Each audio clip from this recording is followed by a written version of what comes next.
a la música. Muchos de nuestros maestros en nuestra academia también están tocando en conjunto, y tocan jazz, y tocan pop, y tocan rock, y tocan todo este tipo de estilo. No quiere decir que ellos no lo hagan, pero pues tienen mucho más experiencia, ¿verdad? Y pues es bueno que traiga esa experiencia a nuestra academia también. Así que adelante, ¿qué vas a hacer? Te das el cable, pero si quieres vamos hablando. Y pues, qué sorpresa para mí cuando él viene a hablar conmigo y me dice que es novio de una exalumna mía, que la tenemos por ahí, a Loida, que también es músico y es maestra en el departamento de educación. Y pues me quedé sorprendida porque hay amores ahí en serio, la cosa va de lo más bien. Y va directo por Daniel. Ahí está. Baja un poquito. Ok. Y le pedí que me diera, 3 minutos. ¿Puede hacer algo en 3 minutos? Sí. No, pues dale. 3 minutos y tocar como en 2 segundos porque póngase los espejuelos para que puedan verle las manos. Vamos a hablar rapidito de la importancia de practicar. Ok. Bueno, mi gente, saludos nuevamente, gracias por la oportunidad de estar aquí con ustedes. Vamos a hablar sobre un tema bien importante que tiene que ver mucho con los padres, igual que los estudiantes, que es cómo la importancia de practicar y cómo practicar correctamente. Hay unos elementos importantes que tenemos que hablar a la hora de practicar, y es diferenciar, por ejemplo, qué es practicar correctamente y qué es estudiar música correctamente. Por ejemplo, muchos de nosotros tenemos el concepto, que nos pasa a todos cuando estamos con nuestros instrumentos. Cogemos el instrumento y nos vamos a frente al televisor y nos ponemos a tocar, ponemos un backing track, nos vamos a la computadora, ponemos YouTube y empezamos a tocar con lo que vemos primero ahí, ¿verdad? Y decimos, wow, llevo 2 horas practicando, 2, 3 horas practicando y no veo una mejoría. Eso no es practicar. Practicar es algo sistemático, donde tiene que haber varios elementos. ¿Cómo cuáles? Entre esos elementos tiene que haber una organización. Hay que escribir en blanco y negro.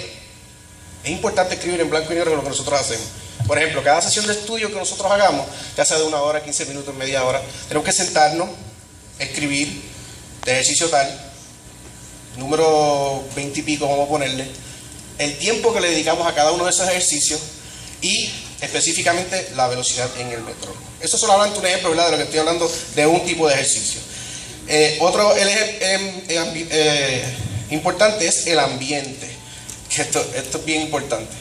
Cuando uno va a practicar, hay que apagar el teléfono, hay que encerrarse en su cuarto, hay que tener un ambiente adecuado de estudio, ¿verdad? Hay gente que sí puede, otras que no pueden, pero si uno quiere tener un verdadero estudio profundo de lo que está haciendo y dedicarle, ¿verdad?, el tiempo necesario y la mente necesaria para hacerlo, tiene que sacar ese espacio, apagar el teléfono y hacerlo. Muy bien, seguimos.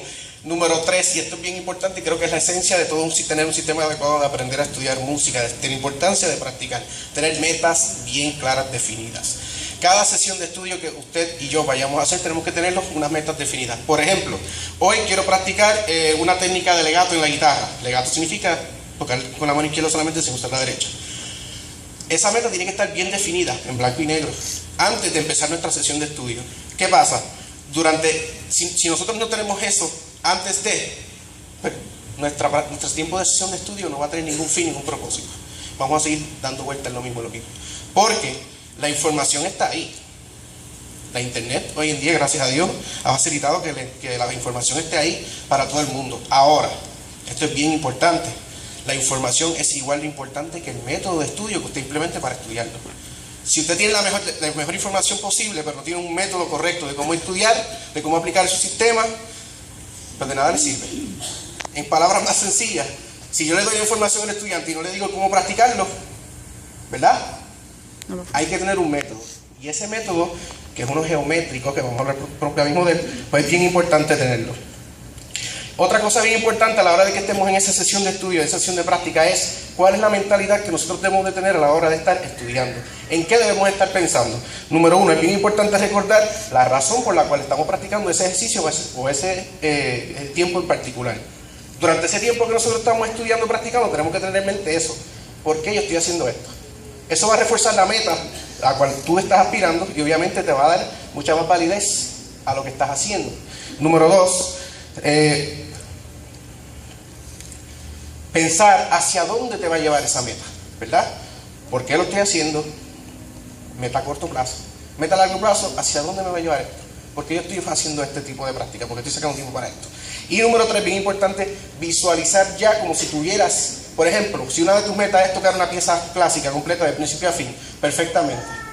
Empezaste a hacer el estudio. Una parte del tiempo que tú estás dedicándole mientras estás en ese proceso es pensar, ya yo logré esto. ¿Cómo se escucharía esto ya completado? Visualizarlo, ¿verdad? Esas 3 cosas son bien importantes a la hora de estar estudiando y observando tu tiempo de estudio. Otra cosa bien importante, y con esto ya vamos cerrando. Es importante también tener un buen maestro. Muchas veces en la etapa de todos nosotros como músicos o estudiantes de músicos, y a los padres es importante que sepan esto, aún nosotros los que somos músicos profesionales también necesitamos esto. Es bien importante en nuestras etapas como músicos tener alguna figura de maestro o de mentor, alguien que nos guíe en la dirección correcta musicalmente hablando, alguien que tenga las herramientas, el conocimiento, la experiencia, que haya pasado por el sedazo de haber tenido las mismas experiencias o situaciones que tú has tenido o aspiras a hacer, para que él te pueda guiar y dirigir en la dirección correcta. Por ejemplo, si tú aspiras a ser un guitarrista de jazz, pues no vayas dando un maestro de guitarra clásica. ¿Por qué? Puede ser que ese maestro tenga unas herramientas que sí te hagan falta, pero si tu meta es, por ejemplo, ser un guitarrista de jazz, ve directamente donde alguien que tú sepas, que tú hayas visto, que tú hayas escuchado, de que ya ha logrado aquello con lo cual tú quieres hacer. Eso es bien importante. Entonces, ¿qué significa eso? Tenemos que saber escoger un buen maestro, buscar a alguien que esté de acuerdo a nuestras metas musicales. Por eso es importante identificar las metas musicales, los padres, es importante identificar las metas cuando los niños son más pequeños, ¿no? Ver qué es lo que ellos más se inclinan, hacia qué instrumento tienen más inclinación, hacia qué estilo musical tienen más inclinación. Todo eso es bien importante en este proceso. Y para cerrar, quiero hablar sobre lo que sería la mentoría. La mentoría básicamente es, después que ya usted tiene su maestro, después que ya usted está en un proceso de estudio, después que usted está en un camino dirigido, hay otros aspectos de lo que tiene que ver con la vida de ser músico o de estudiar música que es bien importante, que no nos dicen a uno. Yo me acuerdo que estaba en la universidad, nunca me lo dijeron, lo vine a averiguar después. La vida del músico no es una línea recta ascendente, la vida del músico es una línea en zigzag, sube y baja, y nosotros tenemos que estar preparados para eso. ¿Qué pasa? Muchas veces nosotros como estudiantes o como músicos no estamos preparados para eso. Ahí es donde viene ese aspecto de mentoría, esa persona, ese maestro, esa figura importante, que sepa en esos momentos particulares, en esa etapa en que tú estás, todos pasamos por esto, saber dirigirte, saber identificar tus fortalezas, saber identificar tus debilidades, saber decir, no deberías aceptar este guiso, no deberías dedicarle tanto tiempo a este tipo de estudios, no deberías de hacer esto, o por el contrario, sí, este es el camino que entiendo que debes de seguir, sí, deberías ir a la universidad a estudiar música, sí, deberías de hacer, etcétera, etcétera, etcétera. Ese aspecto de mentoría es bien importante también en nuestros estudios, ¿verdad? En nuestro proceso de crecimiento como músicos. Y con eso quería terminar y dar las gracias por tenerme aquí hoy, por formar parte de la familia, darle gracias a Raquel por la oportunidad. Y como saben, estamos allí a la Soledad en Borinquen y vamos a hacer si inventamos algo aquí.